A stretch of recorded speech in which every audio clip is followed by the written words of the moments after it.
PEP politically exposed person. যখন পিইপিরা আগের MP, আগের মন্ত্রী, সম্ভাব্য পলিটিক্যাল পার্টির লিডার, এগুলা তাদেরকে বলা হয় politically important person, politically exposed person.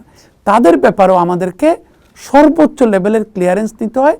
এবং আপনি ধরে নেন 99% ক্ষেত্রে তারা যদি চরমভাবে সাবজেক্ট ম্যাটার এক্সপার্ট না হন, শুধুমাত্র পলিটিক্যাল এক্সপোজ পারসন হন, তাদের বাচ্চা কাচ্চারা কোনো মাল্টিন্যাশনাল, গ্লোবাল মাল্টিন্যাশনাল ঢোকার ক্ষেত্রে সর্বোচ্চ লেভেলের ক্লিয়ারেন্স লাগবে। তাহলে আপনি বলেন একটি সর্বোচ্চ ভোটে নির্বাচিত সরকার, তার সেই পলিটিক্যাল পার্টি তার ঘোষিত নির্বাচনী স্টিয়ারিং কমিটির একজন সদস্য, যিনি বিভিন্ন কারণে এই যে দলটি সরকারে এসেছে, এই দলটির প্রধান দেশের বাইরে থাকতে হয়েছিল বিভিন্ন কারণে, সেটা আমরা পছন্দ করি নাই হয়তো, কিন্তু তাকে তো সাপোর্ট দিতে হয়েছে।